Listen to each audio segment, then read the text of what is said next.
تعظيما لشأنه وإجلاله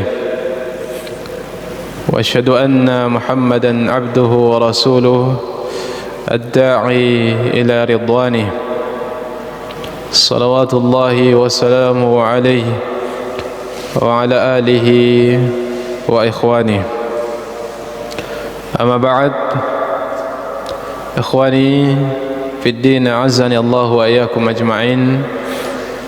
Alhamdulillah, kita bersyukur pada Allah Subhanahu wa taala. Pada malam hari ini Allah Subhanahu wa taala masih senantiasa memberikan taufik kepada kita, senantiasa memberikan hidayah, petunjuk untuk kita senantiasa berupaya untuk memperbanyak pundi-pundi kebaikan kita. Taufik dan hidayah dari Allah Subhanahu wa taala untuk kita menjadi hamba-hambanya yang memiliki gairah, keinginan, hirs, semangat untuk terus mendatangi tempat-tempat kebaikan, menjadi hambanya yang menyadari akan pentingnya dan tingginya nilai majelis ilmu.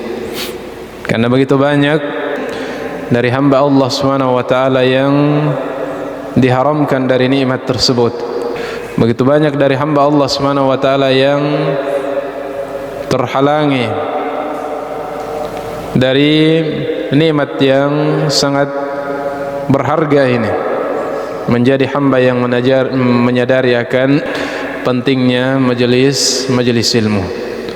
Begitu banyak mungkin yang membaca info yang disebarkan, namun berapa di antara kita yang kemudian telah membaca info tersebut dan menganggapnya sebagai sesuatu yang berharga? Atau bahkan dari kebanyakan yang membaca dari info-info kajian para guru kita, para ustadz kita, kemudian hanya dibaca sekedar begitu saja lalu lewat. Tidakkah kita menganggap bahwasanya majelis ilmu itu sebagai sesuatu yang berharga? Ya, sekiranya mungkin ada info, kan ada pembagian ini, nah di tempat ini, ya meskipun mungkin dengan nilai yang sedikit, tetapi itu adalah sesuatu yang dalam bentuk materi dunia, maka bisa kita pastikan akan ramai tempat tersebut.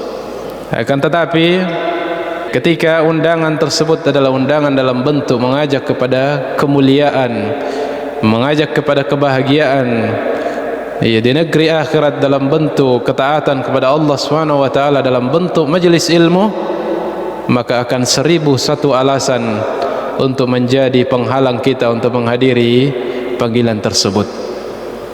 Maka ini adalah hal-hal yang mungkin perlu untuk terus kita perbaiki pada diri kita. Dan alhamdulillah, jika kita adalah orang-orang yang dipilih oleh Allah Subhanahu wa taala menjadi hamba-hambanya yang menyadari akan pentingnya kebaikan, akan pentingnya untuk terus memperbanyak pundi-pundi kebaikan, termasuk diantaranya peluang kebaikan yang sangat besar adalah menghadiri majelis-majelis ilmu dengan durasi waktu yang singkat ini antara maghrib dan isya.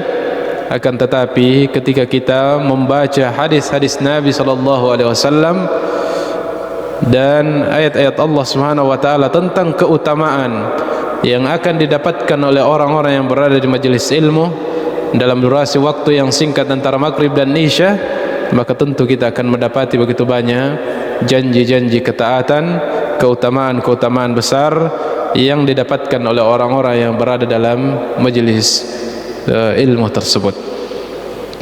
Salawat dan salam senantiasa kita kirimkan kepada qudwah kita, pada teladan junjungan kita Rasulullah sallallahu alaihi wasallam, Nabi yang diutus oleh Allah Subhanahu wa taala untuk dijadikan sebagai uswatun hasanah, sebagai teladan yang baik yang Allah Subhanahu wa taala telah utus dan perintahkan kepada umat manusia untuk menjadikannya sebagai teladan. Laqad kana lakum fi Rasulillahi uswatun hasanah. Karena sungguh telah ada pada diri beliau segala bentuk contoh, segala bentuk teladan panutan yang terbaik.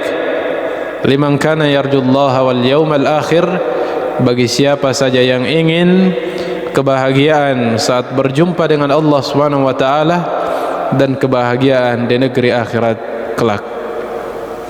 Ikhwani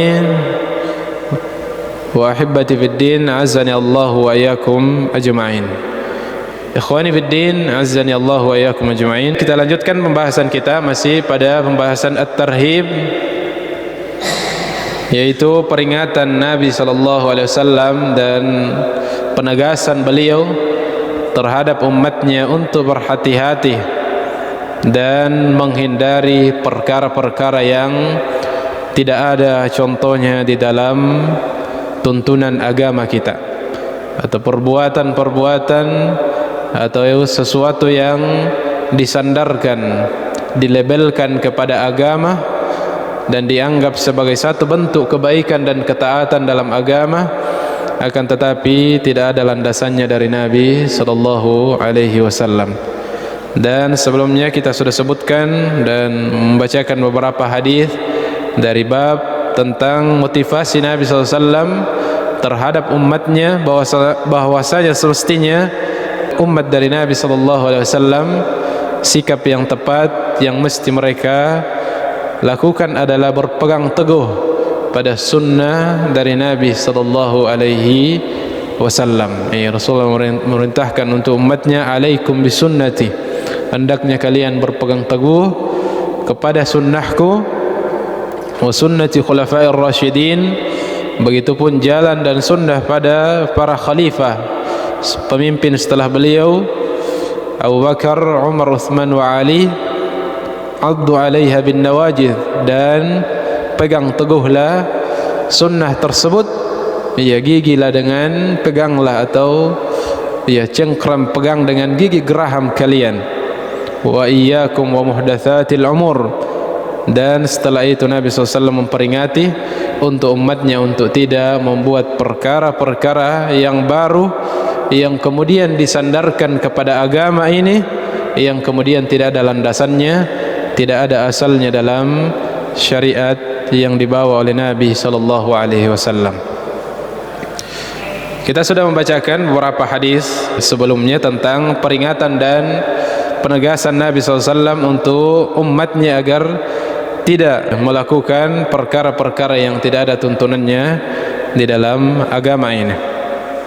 Kemudian hadis berikutnya, hadis yang dikategorikan oleh Syekh Al-Albani berdasarkan penelitian beliau sebagai hadis yang sahih, dari sahabat yang mulia Abi Barzah radhiyallahu anhu, bahwasanya Nabi sallallahu alaihi wasallam bersabda, innama akhsha alaikum syahawatil ghayy, sesungguhnya yang aku takutkan terhadap kalian adalah syahawatil ghayy, adalah syahwat, adalah dorongan-dorongan syahwat yang menyimpang. Iya, karena tentu manusia secara fitrah memang sudah memiliki syahwat. Iya, secara fitrah manusia memang diciptakan dengan memiliki potensi atau memiliki syahwat yang membedakannya dengan makhluk yang bernama malaikat. Yang malaikat kemudian diciptakan oleh Allah Subhanahu wa taala hanya tunduk, tidak memiliki potensi syahwat, sehingga tidak ada di antara malaikat yang melakukan dosa dan maksiat kepada Allah Subhanahu wa taala. Sebaliknya kemudian hewan, ya, hewan hanya diberikan modal syahwat dan tidak diberikan akal, ya, sehingga syahwatnya yang dituruti. Nah, berbuat berdasarkan syahwatnya dan tidak punya pertimbangan akal. Adapun manusia, Allah Subhanahu wa taala menciptakannya fi ahsani taqwim, dengan sebaik-baik penciptaan, dan di antara bentuk kesempurnaan ciptaan Allah Subhanahu wa taala terhadap manusia adalah dia dilengkapi dengan dua fasilitas tersebut, yaitu ia diberikan akal, ia diberikan syahwat. Nah, dan syahwat ini Rasulullah SAW memperingati bahwasanya sesungguhnya aku sangat takutkan kepada kalian dari terjebak kepada syahwat al-ghayy, syahwat yang menyimpang, syahwat yang buruk. Karena tentu syahwat ini terbagi dua. Nah, syahwat adalah segala keinginan, dorongan keinginan manusia. Maka syahwat adalah fitrah yang dimiliki oleh manusia, akan tetapi ketika syahwat tersebut diperturutkan pada hal-hal yang dilarang oleh Allah Subhanahu wa taala, maka syahwat tersebut akan menyebabkan kebinasaan. Dan itulah yang ditakutkan oleh Nabi sallallahu alaihi wasallam ketika umatnya kemudian menuruti syahwat pada perkara-perkara yang menyimpang. Dan Nabi sallallahu alaihi wasallam telah menegaskan dalam hadisnya, di antara bentuk kesempurnaan keimanan seorang hamba, kata Nabi sallallahu alaihi wasallam, la yu'minu ahadukum hatta yakuna hawahu tab'an lima ji'tu bih. Kata Nabi SAW, tidak akan sempurna keimanan seseorang di antara kalian hingga syahwatnya menurut kepada syariat yang aku bawa. Jadi syahwat ini yang merupakan fitrah setiap manusia memilikinya. Agar kita bisa selamat, maka kita harus menggiring syahwat tersebut, mengarahkan syahwat tersebut berdasarkan petunjuk yang dibawa oleh Nabi sallallahu alaihi wasallam. Maka syahwatul ghayy, syahwat yang menyimpang, adalah syahwat yang diperturutkan pada hal-hal yang dilarang oleh Allah Subhanahu wa taala dan Rasulnya. Dan kemudian Nabi SAW menyebutkan secara umum syahwat-syahwat yang menyimpang, tentu sangat banyak jenis-jenisnya, dan semua itu Nabi SAW khawatirkan terhadap umatnya. Dan kemudian Nabi SAW menegaskan dua jenis pintu syahwat yang paling banyak atau paling berpotensi menjerumuskan manusia, atau paling berpotensi menyebabkan kebinasaan seorang hamba Allah Subhanahu wa taala. Kata Nabi SAW, syahwatil ghayy fi butunikum wa furujikum. Ini dua pintu syahwat yang paling banyak membinasakan manusia, yaitu syahwat pada perut. Syahwat pada perut, yaitu syahwat untuk memenuhi kebutuhan perut. Nah, syahwat untuk menutupi kebutuhan makan, atau segala apa yang dimasukkan ke dalam perut. Begitu banyak orang-orang yang kemudian menghalalkan berbagai cara untuk mendapatkan, untuk memuaskan perutnya, sehingga apapun yang dilakukan demi memuaskan kebutuhan perutnya. Dan tentu bentuk syahwat terhadap perut adalah segala macam yang diharamkan oleh Allah Subhanahu wa taala, baik yang diharamkan secara zatnya, dan begitu banyak yang diharamkan secara zat yang masih terus dilanggar oleh manusia, baik dalam bentuk minuman keras yang Allah Subhanahu wa taala sudah tegaskan, innamal khamru, sesungguhnya al-khamr, innamal khamru wal maisir, semuanya itu adalah untuk memenuhi syahwat perut. Sesungguhnya minuman keras, judi, dan mengundi nasib dengan anak panah, rijsun min amali syaitan, di antara perbuatan yang merupakan perbuatan yang hina, yang merupakan di antara perbuatan-perbuatan syaitan. Maka di antara hal yang merupakan bentuk memperturutkan syahwat dalam hal perut adalah ya segala bentuk yang diharamkan Allah Subhanahu wa taala dalam bentuk makanan dan minuman, baik yang haram karena zatnya seperti yang kita sebutkan tadi, ya minuman keras dan segala macam yang disebutkan oleh Allah dan Rasulnya sebagai makanan dan minuman yang haram, atau haram karena sebab, bukan karena zatnya tetapi karena sebab atau cara menghasilkannya, cara mendapatkan makanan atau minuman tersebut yang dengan cara yang diharamkan oleh Allah dan Rasulnya, maka kemudian ia menjadi sebab hal tersebut haram atau makanan dan minuman tersebut menjadi haram. Kemudian yang kedua, syahwat yang kedua adalah syahwat al-furuj, syahwat kemaluan, atau biasa diistilahkan dengan zina. Maka ini juga adalah pintu yang sangat lebar di antara pintu-pintu syahwat yang menyimpang, yang banyak menjerumuskan manusia dengan berbagai macam tahapan-tahapannya. Makanya agama kita adalah agama yang sangat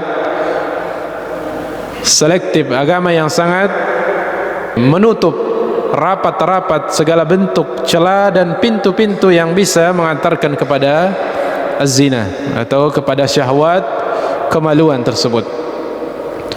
Makanya dalam agama kita sangat banyak rambu-rambu yang ditetapkan sebagai bentuk kehati-hatian dan saddun lidh-dhara'i, menutup celah-celah yang bisa membawa kepada syahwat atau perbuatan yang hina tersebut yang disebut dengan zina.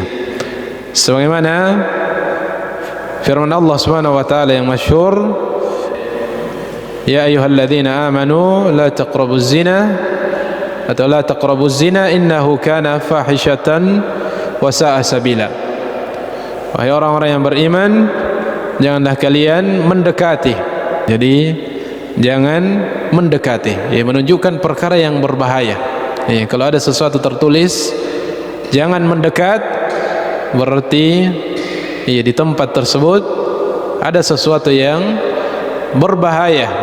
Ketika didekati, kita akan terjerumus pada satu bahaya. Maka Allah Subhanahu wa taala di antara dosa yang dibahasakan sekedar mendekati sudah menjadi sesuatu yang dilarang di dalam Al-Qur'an adalah dosa zina. Ini dosa zina. Makanya syariat kita sangat banyak rambu-rambunya yang merupakan rambu-rambu melarang untuk mendekati perkara-perkara tersebut. Di antaranya firman Allah Subhanahu wa taala,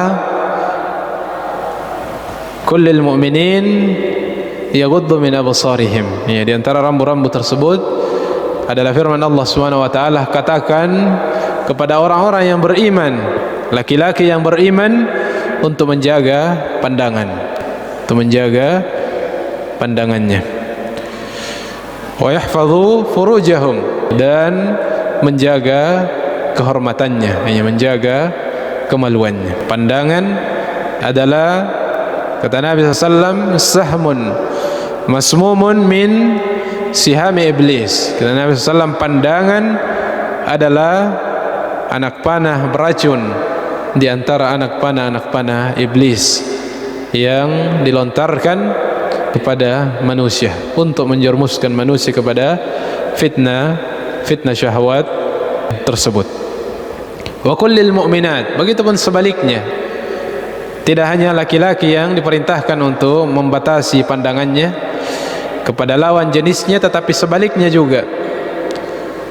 Allah Subhanahu wa taala memerintahkan wa kullil mu'minat, katakan juga kepada wanita-wanita beriman, yaghdudna min absarihinna wa yahfadna furujahun. Katakan juga sampaikan pada wanita-wanita yang beriman agar membatasi pandangannya, artinya mengontrol pandangan tersebut, terlebih lagi pandangan yang membawa benih-benih syahwat. Wa yahfadna furujahun, dan menjaga kehormatannya. Kemudian rambu-rambu yang lain sebagai bentuk menjaga agar tidak mendekati zina tersebut syariat kita, Rasulullah sallallahu alaihi wasallam atau Allah Subhanahu wa taala memerintahkan untuk wanita untuk menutup auratnya. Nah, Allah Subhanahu wa taala mewajibkan kepada para wanita yudnina alaihinna min jalabibihin, agar menjulurkan jilbabnya, menjulurkan pakaiannya sehingga menutupi auratnya yang merupakan seluruh anggota tubuhnya kecuali telapak tangan dan wajah, menurut jumhur para ulama. Meskipun ada yang lebih tegas daripada itu, menganjurkan juga untuk menutup wajahnya.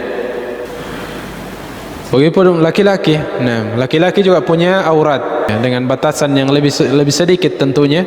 Itu juga harus dijaga. Ya, tuntunan syariat kita di dalamnya adalah bagi laki-laki auratnya hanya antara pusar dan lututnya. Itulah aurat bagi laki-laki, namun tetap juga diperhatikan untuk ditutup batasan yang Allah Subhanahu wa taala telah batasi. Kemudian Rasulullah SAW melarang untuk laki-laki dan wanita yang bukan mahramnya untuk khalwah, berdua-duaan. Syariat kita melarang untuk laki-laki dan wanita berduaan yang bukan mahramnya. Dan di zaman kita ini ujiannya lebih berat. Kalau di zaman dahulu, di zaman Nabi SAW dan beberapa generasi sebelum-sebelumnya, khalwah atau berdua-duaan mungkin hanya nanti ketika bertemu secara langsung. Namun hari ini dengan adanya teknologi, pintu tersebut semakin lebar dan peluang syaitan untuk menjerumuskan manusia semakin besar dengan adanya media sosial. Dengan fisik yang berjauhan, namun bisa dikategorikan oleh para ulama kita tetap dihukumi sebagai hukum khalwah, berdua-duaan, melalui media tersebut, melalui telepon, melalui media yang ada, itu dihukumi juga oleh para ulama kita sebagai berdua-duaan. Ikhwani wa hibbati fid din, azani Allah wa iyyakum. Maka tentu ini adalah perkara yang sangat ditekankan oleh Allah Subhanahu wa taala dan Rasulnya, perkara syahwat yang kemudian banyak menjerumuskan manusia kepada kebinasaan. Kemudian yang kedua, bentuk syahwat yang kedua adalah wa mudillatil hawa, dan hal-hal yang menjerumuskan, hal-hal yang menyebabkan penyimpangan, yang juga biasa diistilahkan oleh para ulama kita, di antaranya Ibnu Qayyim rahimahullahu taala, bahwasanya syahwat ini terbagi dua, atau hawa nafsu, fitnatul hawa terbagi dua. Ada yang fitnatul syahwat, itu yang kita sebutkan tadi dengan berbagai macam cabang-cabangnya atau pintu-pintunya, pintu syahwat. Dan pintu syahwat ini adalah kebanyakannya adalah disebabkan karena maksiat, dalam bentuk maksiat yang menjerumuskan manusia pada hal-hal yang diharamkan oleh Allah Subhanahu wa taala, memperturutkan syahwat pada kemaksiatan. Dan ini baik karena kejahilan atau juga terkadang bagi orang-orang yang sudah memiliki bekal ilmu, akan tetapi dia masih lumpuh dan tidak berdaya di hadapan syahwatnya. Dan setiap orang punya kelemahan masing-masing. Pada fitnah syahwat ini, manusia berbeda-beda titik kelemahannya. Ada manusia yang lemah pada syahwat harta atau fitnah syahwat harta. Dia begitu besar syahwatnya terhadap harta, sehingga ia menghalalkan segala cara untuk kemudian memenuhi keinginannya pada hartanya. Ada juga yang titik kelemahannya terhadap syahwat adalah syahwat asyuhrah, ya syahwat ketenaran, syahwat popularitas, selalu ingin menjadi yang paling populer, selalu ingin berada pada posisi yang paling tertinggi, kedudukan yang paling tertinggi. Nah, sehingga terkadang menghalalkan berbagai cara, yang penting mencapai apa yang menjadi keinginan syahwat tersebut. Meskipun asalnya mubah, akan tetapi ketika hal tersebut sudah ditempuh cara-cara yang diharamkan oleh Allah Subhanahu wa taala untuk mendapatkannya, maka dia sudah menjadi syahwat yang menyimpang. Ada juga orang yang syahwatnya pada kelemahannya pada makanan, ya semuanya kita sebutkan tadi. Ya, karena begitu tingginya syahwat terhadap kebutuhan makanannya, sehingga tidak bisa mengendalikan diri, tidak bisa memilah antara yang halal dan haram, baik secara zat ataupun dengan cara mendapatkannya. Kemudian di antara juga yang paling banyak khususnya kaum laki-laki adalah orang-orang yang lemah atau titik kelemahannya pada ujian fitnah syahwat adalah pada fitnah wanita. Dan inilah fitnah yang sangat besar yang telah diperingati oleh Nabi SAW sebelum beliau meninggal, atau beliau tegaskan kepada para sahabatnya dan kepada umatnya secara menyeluruh bahwasanya ma taraktu ba'di fitnatan adarra 'ala ar-rijali min fitnatin nisa.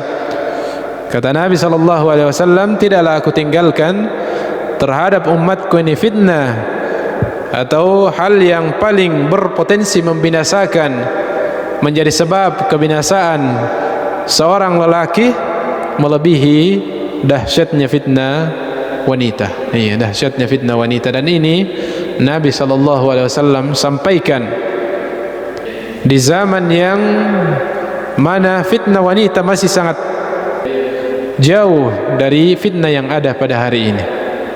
Dengan kondisi keimanan para sahabat yang sangat kuat, dengan kondisi pergaulan wanita yang masih sangat menjaga adab-adabnya, wanita dengan pakaiannya yang tertutup, wanita yang tidak banyak keluar rumah, hanya keluar rumah pada perkara-perkara yang penting. Dan belum ada media seperti hari ini, tetapi Nabi sudah memperingati bahwasanya fitnah wanita adalah fitnah yang paling berbahaya. Maka tentu zaman ini adalah zaman yang tentu lebih berbahaya lagi, lebih besar lagi peluang dari bahaya fitnah wanita tersebut terhadap kaum laki-laki. Tidak hanya orang-orang yang kemudian memang terbiasa dengan dosa yang terjerumus dan terbawa, tidak sedikit dari orang-orang yang sudah dikenal dengan kesolehannya, sudah dikenal dengan ilmunya, sudah dikenal dengan ibadahnya, akan tetapi kemudian terjerumus kepada fitnah wanita. Waliyadu billahi min dzalik. Dan kita berlindung kepada Allah Subhanahu wa taala dari fitnah yang sangat berbahaya tersebut. Begitupun sebaliknya, bagi wanita, lawan jenis juga adalah fitnah yang mesti untuk kemudian diwaspadai dengan memperhatikan rambu-rambu syariat yang Allah Subhanahu wa taala tetapkan sebagai batasan-batasan dalam interaksi dan pergaulan lawan jenis. Kemudian itu fitnah yang pertama adalah fitnah syahwat. Kemudian fitnah yang kedua adalah fitnatus syubhat. Adalah fitnah yang merupakan fitnah yang menyebabkan keraguan-raguan atau terbawanya seorang muslim pada perkara-perkara yang meragukan atau perkara-perkara yang tidak memiliki landasan, perkara-perkara yang tidak memiliki tuntunan dan landasan di dalam agama ini. Fitnatu asyubhat. Dan ya inilah yang fitnah, inilah yang banyak yang menyebabkan perpecahan di tengah-tengah umat, atau lahirnya perpecahan-perpecahan yang disebutkan oleh Nabi sallallahu alaihi wasallam. Penyebab ya di antara sebabnya ya seseorang akan terjerumus kepada fitnatus syubhat disebabkan karena qillatul ilm. Ya, di antaranya adalah karena sedikitnya ilmu. Ya, sehingga mudah ketika disampaikan kepadanya sesuatu bahwasanya ini adalah ya tuntunan agama, ini adalah petunjuk Nabi, padahal tidak ada landasannya, maka dia tidak punya pegangan yang jelas. Ya, sehingga dia hanya terbawa pada apa yang dikatakan oleh kebanyakan manusia. Kemudian di antara sebabnya yang lain adalah at-ta'assub atau taqlidul a'ma, ya, atau taklid buta atau ta'assub kepada orang-orang tertentu, tidak lagi melihat apa yang disampaikan. Yang penting orang tersebut yang menyampaikan, maka itu adalah itulah kebenaran. Maka ini juga adalah hal yang mesti dihindari. Ya, seorang mukmin tidak ada taklid yang merupakan taklid mutlak kecuali kepada Nabi sallallahu alaihi wasallam yang disebut dengan ittiba'un Nabi sallallahu alaihi wasallam. Maka ini adalah syahwat yang menggiring kepada perpecahan. Dan sebab utama ya lahirnya perpecahan di tengah umat adalah karena adanya pemahaman-pemahaman yang meragu-ragukan tersebut, atau pemahaman-pemahaman yang tidak memiliki landasan yang melahirkan kemudian perpecahan di tengah-tengah umat, sebagaimana dikabarkan oleh Nabi sallallahu alaihi wasallam tentang akan terjadinya perpecahan tersebut. Nabi sallallahu alaihi wasallam mengabarkan dalam hadis yang disebutkan oleh Nabi SAW, dalam hadis yang ditetapkan oleh Al-Imam Syekh Al-Albani berdasarkan penelitian beliau sebagai hadis yang berstatus hasan sahih, dari sahabat yang mulia Muawiyah radhiyallahu taala anhu. Beliau meriwayatkan, qama fina Rasulullah sallallahu alaihi wasallam, bahwasanya Nabi sallallahu alaihi wasallam berdiri di tengah-tengah kami, di hadapan kami. Faqala, lalu beliau bersabda, ala inna man kana qablakum min ahli alkitabi iftaraku ala 72 millah.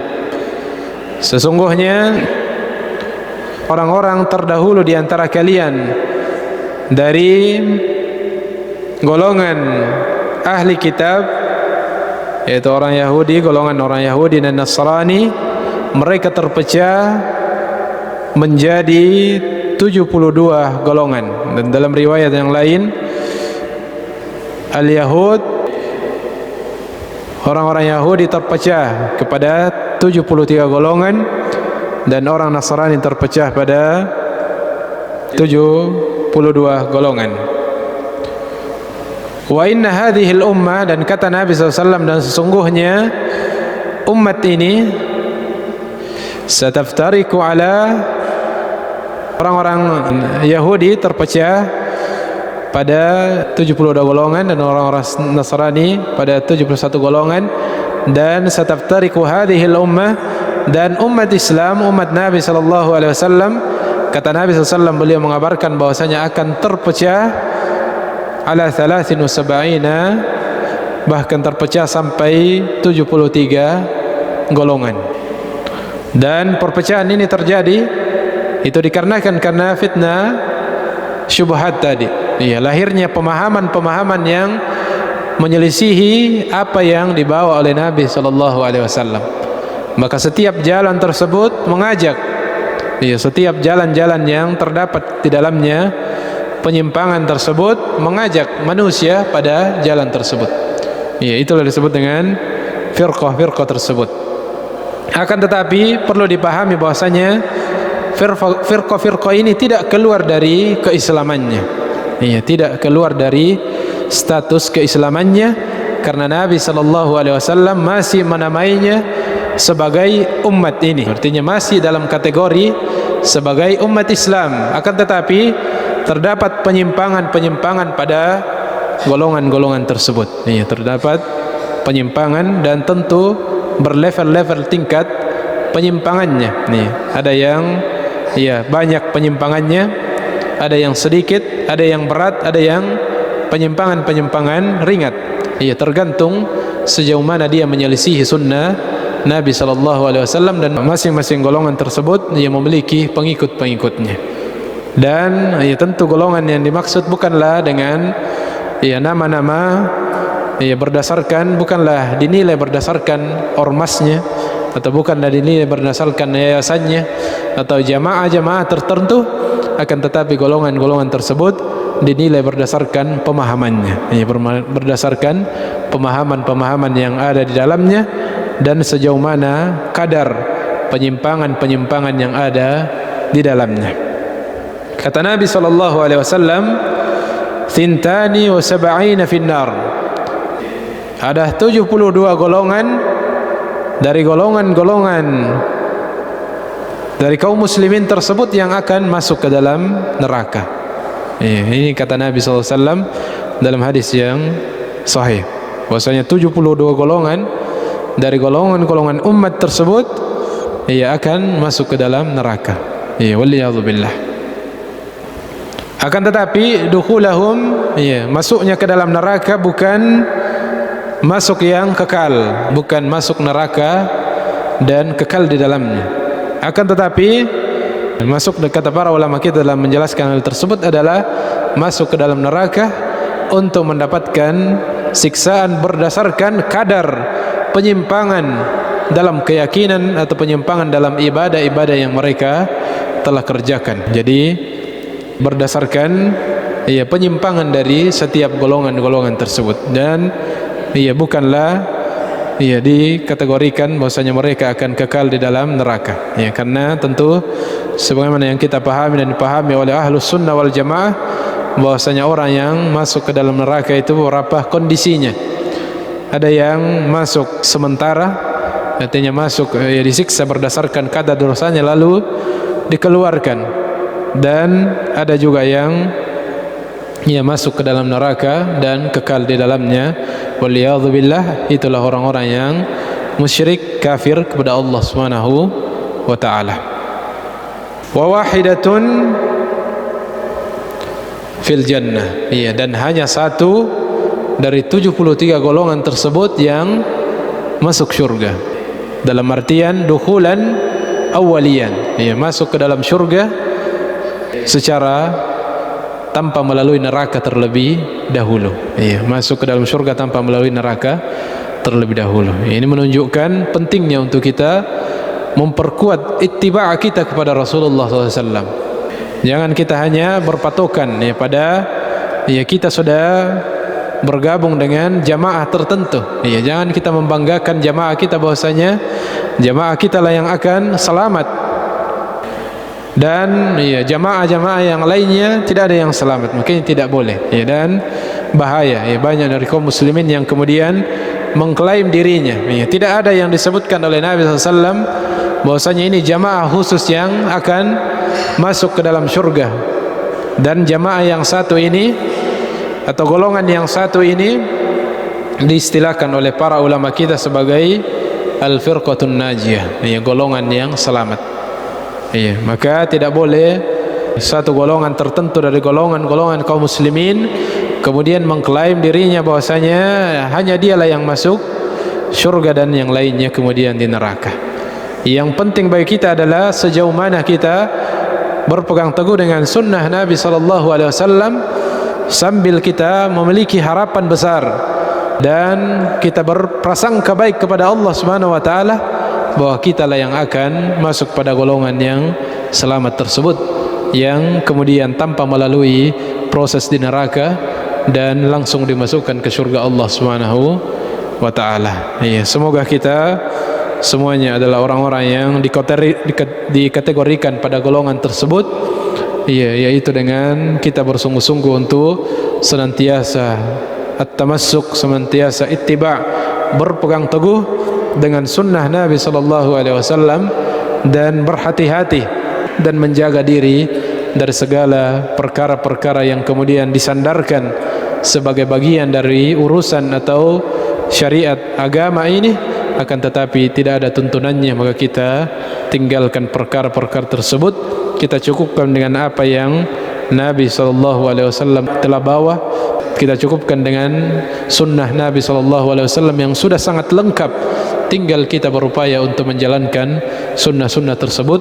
Tidak perlu untuk kita mendatangkan tambahan-tambahan yang baru dalam agama kita yang akan menjadi sebab kebinasaan kemudian di negeri akhirat. Mudah-mudahan ada manfaatnya. Jika ada hal-hal yang keliru, mohon untuk diluruskan, dan ya kemudian selebihnya kita beristighfar pada Allah Subhanahu wa taala dari segala dosa dan segala kekeliruan dengan doa kafaratul majlis. Subhanakallahumma wa bihamdik asyhadu an la ilaha illa anta astaghfiruka wa atubu ilaik wa akhiru da'wana alhamdulillahi rabbil alamin. Wassalamu alaikum warahmatullahi wabarakatuh.